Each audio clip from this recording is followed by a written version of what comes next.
હું કેટલીક ફિલ્મોના નામ તમારી સામે લઈશ, બરોબર છે? એ ફિલ્મનો તમને મગજમાં જે ડાયલોગ યાદ આવે એ ડાયલોગ તમારે યાદ कंगन में उतनी ही ताकत होती है जितनी रात होती तलवार में। डर नाम का गहना पद्मावती ने कभी पहना ही नहीं। आप हमसे हमारी जिंदगी मांग ले कि हम आपको खुशी जैसी दे देते, लेकिन आपने तो हमसे हमारा गुरु भी छीन लिया।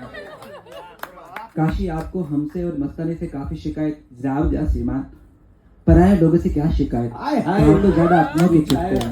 फेवरेट डायलॉग तो बाजीराव मस्तानी नो, बाजीराव ने मस्तानी से मोहब्बत की है, अय्याशी नहीं। ये सारे बिछाए कोई भी चुन लो, है तो सारे के सारे सफेद।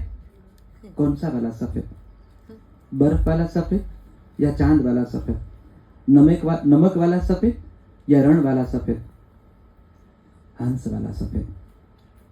वाह वाह क्या वाह।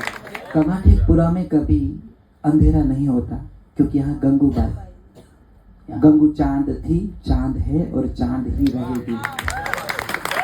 कौन कमबख्त बर्दाश्त करने के लिए पीता है? हम तो इसलिए पीते हैं क्योंकि चीता भी पीता है।